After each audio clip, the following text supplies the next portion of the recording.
So, ayan mga minamahal kong ka-Bible. So, ngayong araw ay undas po or piyesta ng mga batay. So, ngayong araw ay bibisitahin namin ang aming mga namayapa na mahal sa buhay sa Ligaya Cemetery. So, see you po sa next clip na mga dadaanan namin pagpunta doon.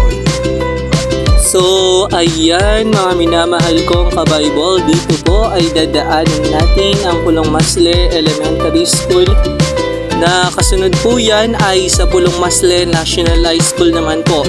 Pareho po nating dadaanan pagpunta po natin ng Ligaya Cemetery.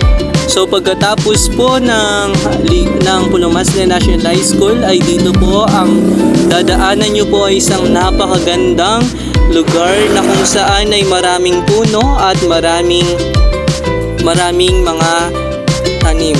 At pagpasensya nyo na po yung ating voice record sapagkat maingay dahil dito po dumadaan alos sa amin sapagkat sira po yung daan doon sa kabila. At dito, ayan po, naghahabulan po ang mga kasama kong bata. Dito ay nasa Ligaya Cemetery na po tayo na kung saan ay hahanapin na lang po natin kung nasaan po yung puntod ng ating mga namayapa sa mahal na buhay.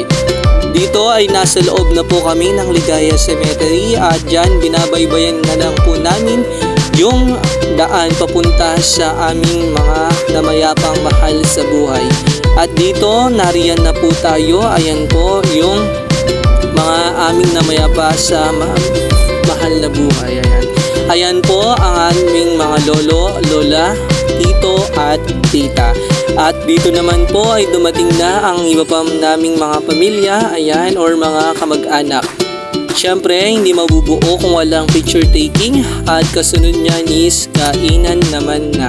At dito sa huling-huli ay dito naman sa uli ay ako naman magpapapicture. So yun lang, maraming salamat.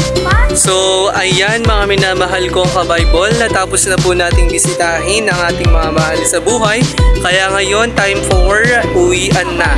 So uuwi na po kami.